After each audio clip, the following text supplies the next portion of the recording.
Dear viewers, Assalamu alaikum. Welcome to Z2 Academy. Here is Zahid Ali. पाण अॼु discuss कंदासीं subset ऐं superset जे हवाले सां।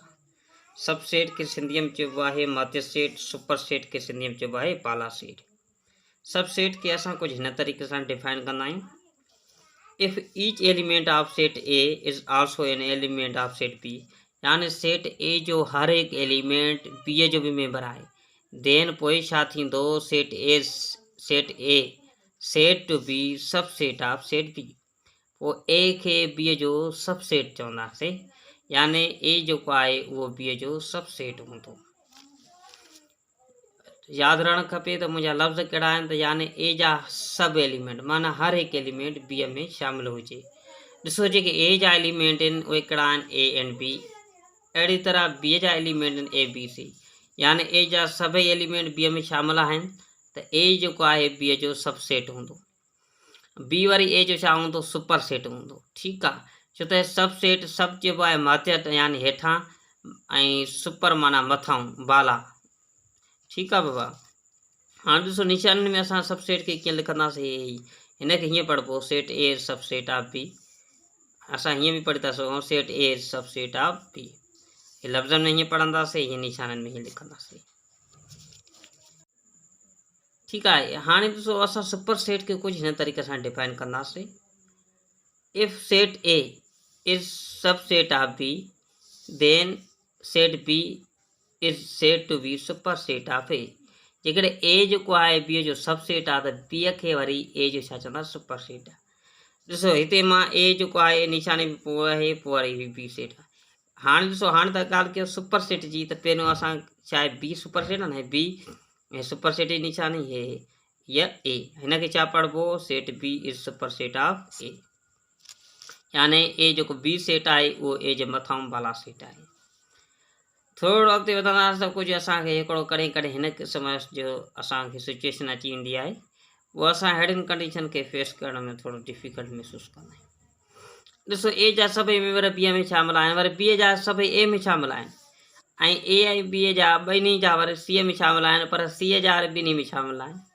जेकॾहिं अहिड़ी कंडीशन अची वञे त पोइ हिनखे हिन तरीक़े सां असां सम्झाईंदा आहियूं, जेकॾहिं हर हिकु माना हे सेट जहिड़ो ए माना बराबरि सेट हुजनि, माना ए जा सभई एलिमेंट बी में शामिल हुजनि ऐं बी जा वरी ए में शामिल हुजनि, त हिनखे चवंदासीं त हीउ इम्प्रॉपर सबसेट आहे, माना गैर वाजिबु आहे।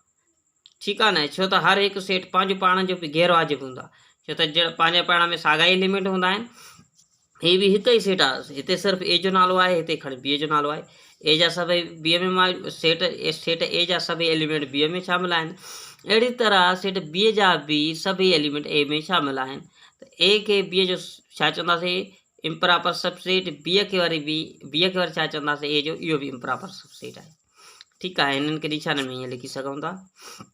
यादि रहणु खपे त भई जेके ए ऐं बी आहिनि इहे वरी प्रॉपर सबसेट हूंदा, छो त ए ऐं बी जा सभई मेंबर मौजूदु आहिनि सी में, पर सी जो हिकु एलिमेंट वधीक आहे। हिकु वधीक थी सघे थो, या कुझु एलिमेंट्स अञा वधीक बि हुजनि त पर बराबरि न हुजनि।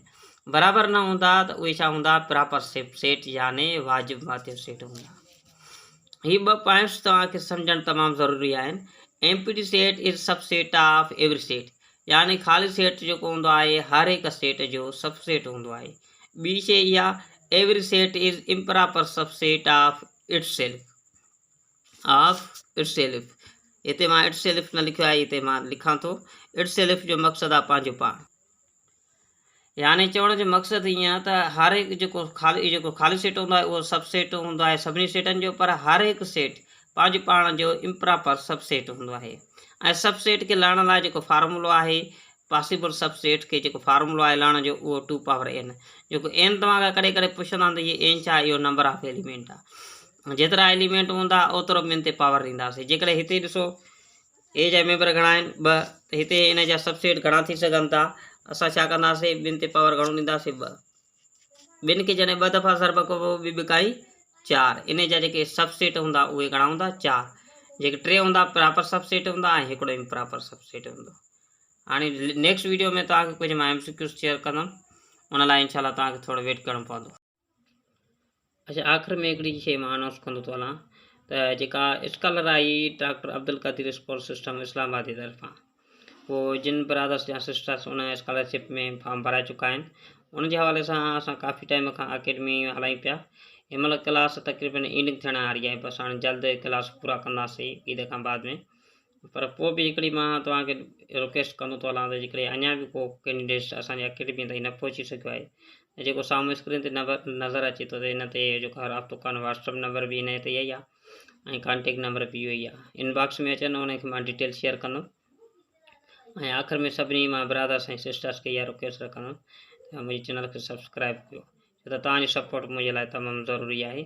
सभई ब्रदर्स ऐं सिस्टर्स मुंहिंजे चैनल खे सब्सक्राइब कयो, कमेंट्स कयो ऐं वीडियो खे लाइक कयो। तव्हांजी वॾी महिरबानी थींदियूं, यकीनन इहा असांजी ख़ुशी ऐं तव्हांजी ख़ुशी हूंदी।